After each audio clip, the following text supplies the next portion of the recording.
It's sometimes said that all architecture is about entropy. We build in defiance of the second law of thermodynamics. Ruins remind us of the futility of this gesture. And perhaps that's why we find them fascinating. They remind us that not even the most formidable power is permanent. And nowhere is that failed attempt at permanence more apparent than here at Baalbek, the ancient Heliopolis in Lebanon.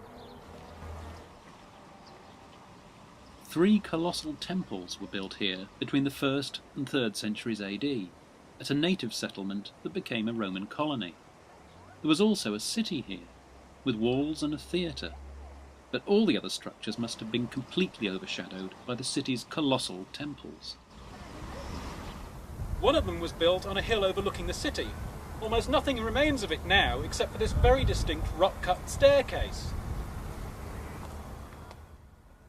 What deity was worshipped here? The fragmentary ruins tell us nothing much about the nature of the cult. But fortunately, the coins issued by the city do. They show a temple on a rocky hill, approached by a staircase, which, like the surviving staircase, has a straight stretch and then turns to the right. And within the walls of the sanctuary, a symbol, a purse, and next to it, an altar. Outside the wall is a herald's wand called a caduceus. The purse and the caduceus are attributes of the god Mercury, and there are a number of inscribed dedications to Mercury of Heliopolis, so we assume on the evidence of the coins that this temple was dedicated to Mercury. Though almost nothing visible remains of this temple, the dimensions of one of its column bases suggest that it was not much smaller than the 2 great temples in the valley below.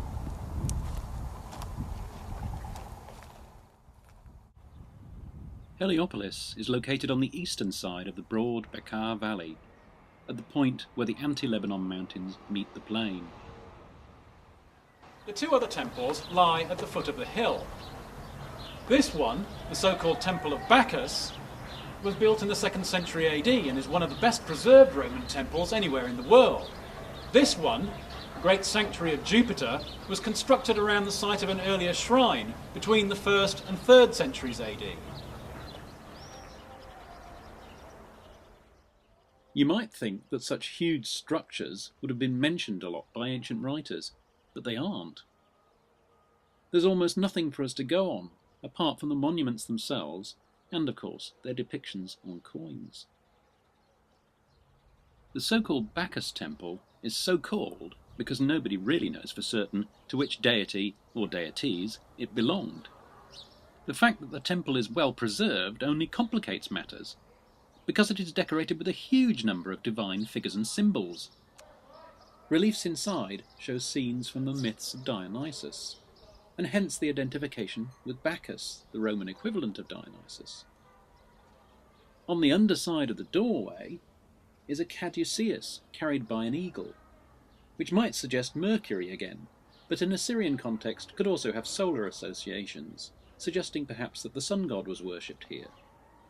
The richly decorated ceiling between the cellar and the colonnade contains a large number of divine images. We seem to suffer from information overload. Is it a temple to more than one deity? The conspicuousness of the monument itself contrasts with our ignorance of the details. With the Jupiter sanctuary, we are on firmer ground. Though less well preserved than the Bacchus temple, this was the largest and tallest of the temples here. It was dedicated to a deity called Jupiter Optimus Maximus Heliopolitanus, often abbreviated in inscriptions to the letters IOMH. In its final form, the sanctuary consisted of a series of colossal interconnected courts, with the temple itself at the rear. At the entrance to the sanctuary was this semicircular forecourt. In the centre of the paving there is a square depression, and that's where a colonnaded monument stood. In fact, you can actually see this monument on some of the coins that show this monumental entranceway with its gigantic staircase leading up to this portico of Aswan granite columns.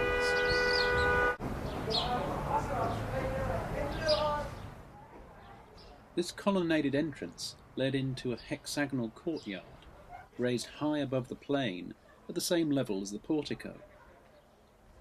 And this in turn gave on to the great rectangular courtyard where worshippers would have gathered in their thousands on festival days.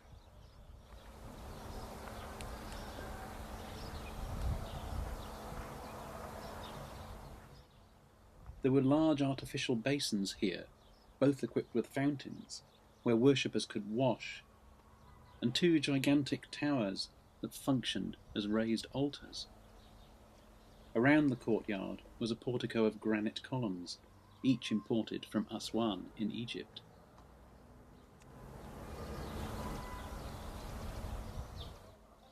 It looks like the kind of place that should have attracted imperial donations, but there's not a single inscription that attests to the interests of the imperial government. It seems as if it was funded from other sources. It certainly attracted the attention of local dynasts, as evidenced by this dedication referring to King Samsigaramus, the ruler of the neighbouring kingdom of Emissa.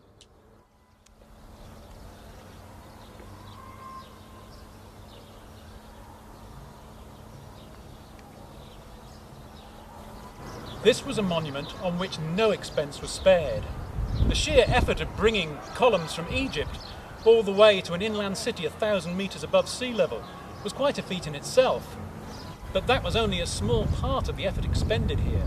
The temple itself took monumental building to a whole new level.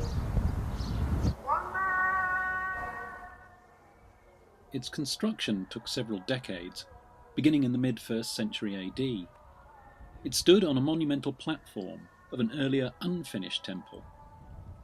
From the ground to the roof it stood 48 metres high, and from the raised courtyard to the roof was 40 metres.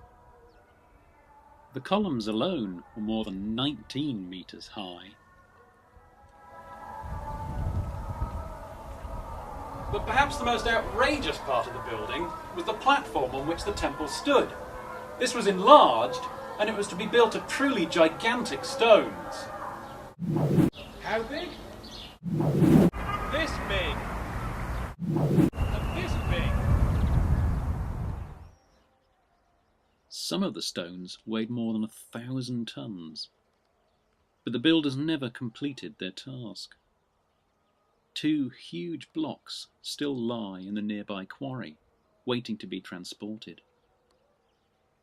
It seems that the project had to be abandoned, probably because the builders had reached the limits of what was physically and financially possible.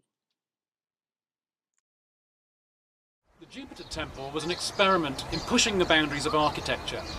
It looks like an attempt to set in stone the power of the god forever. But not even this building of monstrous stones could survive the ravages of time and earthquakes.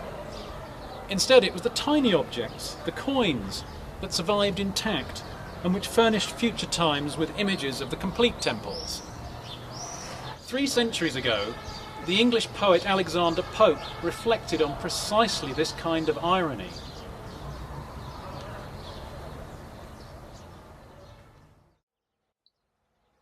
Ambition sighed.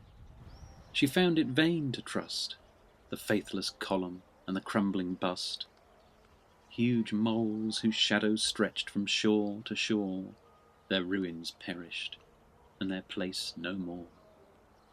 Convinced, she now contracts her vast design, and all her triumphs shrink into a coin.